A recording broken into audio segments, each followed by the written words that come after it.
Okay, there are some people who are asking about relationship ya kukua na gari pamoja na Biblia.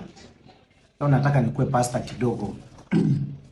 And now what does the Bible tell us about kukua na gari ama kukua na any riches in this earth? And when I was looking through my notes, nikaona ya kwamba Biblia inatuambia hivi. Ya kwamba the Bible does not directly talk about owning a car. Because wakati Biblia iliandikwa hakukuanga magari, but kulikuwa na other means of transport kama punda, chariots and the rest. Lakini sasa tunapoangazia hii yote unapata kwamba Biblia inatuleta kando tena inaanza kutuliza, what does the Bible teach us about those people who don't pay loans? Naposoma kitabu cha Psalms chapter 37 verses 21, Biblia inasema ya kwamba the wicked borrows but does not pay back, but the righteous is generous and gives. Naposoma hii verse kwa ufupi inatuambia ya kwamba the wicked person borrows but avoids to repay. So if you borrow and you don't pay, you are a wicked person.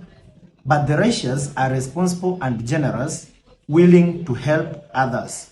So if you borrow money, or rather a loan, you should repay it faithfully. And a godly person aims to live with integrity and generosity.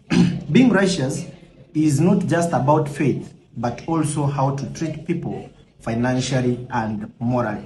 Kwa hivyo unapoangazia hii yote unapata ya kwamba Biblia inatufunza ya kwamba unapokuwa ukikopa ama unapochukua mkopo ukuwe tayari kulipa, ndio usikuwe na hii kemeo ambayo imewekwa katika fungu hili.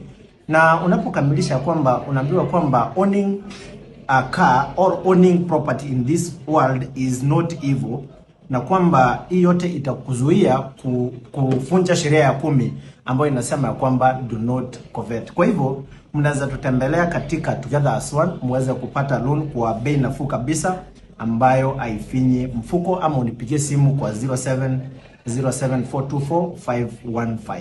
Asanteni sana.